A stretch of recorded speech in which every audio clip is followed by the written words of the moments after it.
Right now on the Fox 28 News at 9, getting a head start. Diversity discussions are underway tonight in one corridor town that right now isn't that diverse. Community leaders in North Liberty are trying to head off potential problems as they welcome a growing minority population. A gathering to discuss diversity in the corridor town is just wrapping up. Fox 28 News reporter Matt Hamill there to elaborate now on the discussion. Matt. Yeah, Scott and Tiffany, Ferguson, Missouri, obviously the extreme example of a community that's growing apart and falling apart. Here, they're hoping to solve any problems before they ever start.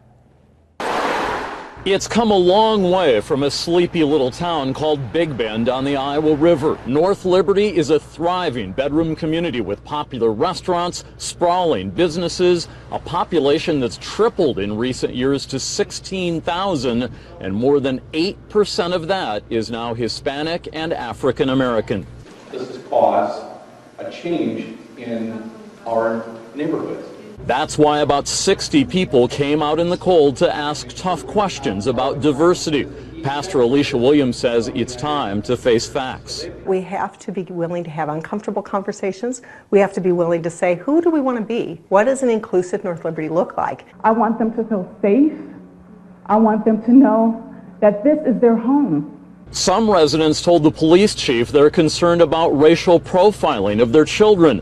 Others say they worry about help for those in poverty and public transportation.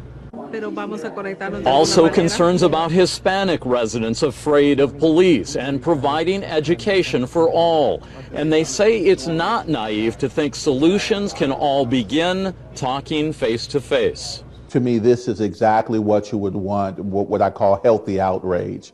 You want people to come up with what the challenges are. You know, Ferguson didn't happen overnight. And so what we want to do here is, let's go ahead and let's get moving. Let's start to talk. Let's build those bridges. Back live now at First United Methodist. Tonight's meeting ended, but it is just the beginning of discussions about diversity. Simmons compares it to a tea kettle heating up on the stove. He says you always want it to give you that whistle of a warning. You never want it to blow up. Covering the corridor tonight in North Liberty, Matt Hamill, Fox 28 News.